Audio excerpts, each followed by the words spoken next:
wound up studying shamanism from India, shamanism from Tibet, shamanism from South America, from Mexico, and all of these things. This is what the background was. Now then, Rick Strassman was advertising in some magazine somewhere about wanting volunteers for a particular study in in a psychotropic, and I didn't really know I didn't know DMT from STP at that time because I didn't know the scientific name for it. But he was looking for volunteers to check this psychotropic, and I remember reading that and I'm thinking, oh my God, another mad scientist trying to mess things up for us. This is bad.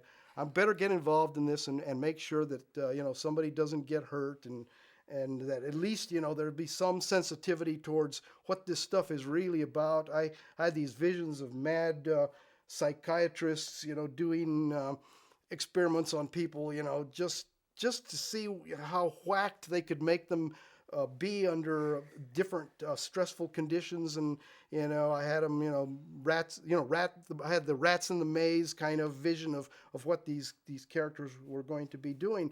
I said, I better get over there. I'm going to volunteer, but not so much as for my own benefit, but for the benefit of not only the people involved, but also for the whole thing, because I want this thing to be perceived. Psychedelics need to be seen in a positive light. If these guys drive somebody crazy, if these guys hurt somebody, it's going to reflect poorly on psychotropics.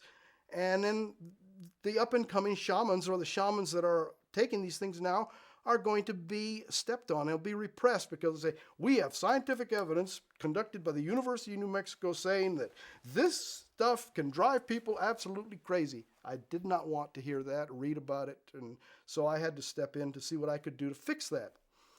Well, after the interview with Dr. Strassman and finding out that actually Dr. Strassman was more sensitive to that kind of thing, and his experiments actually were thinly veiled spiritual experiments, and not so much. Yes, he had to throw a cover of research onto it, but he himself was a very spiritually curious person. So I realized, okay, this is really good. This is not going to be so bad after all, and I can relax my watchdog attitude a little bit on this one.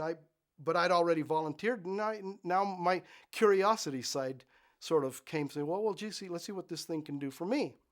And that's how I got into the DMT study.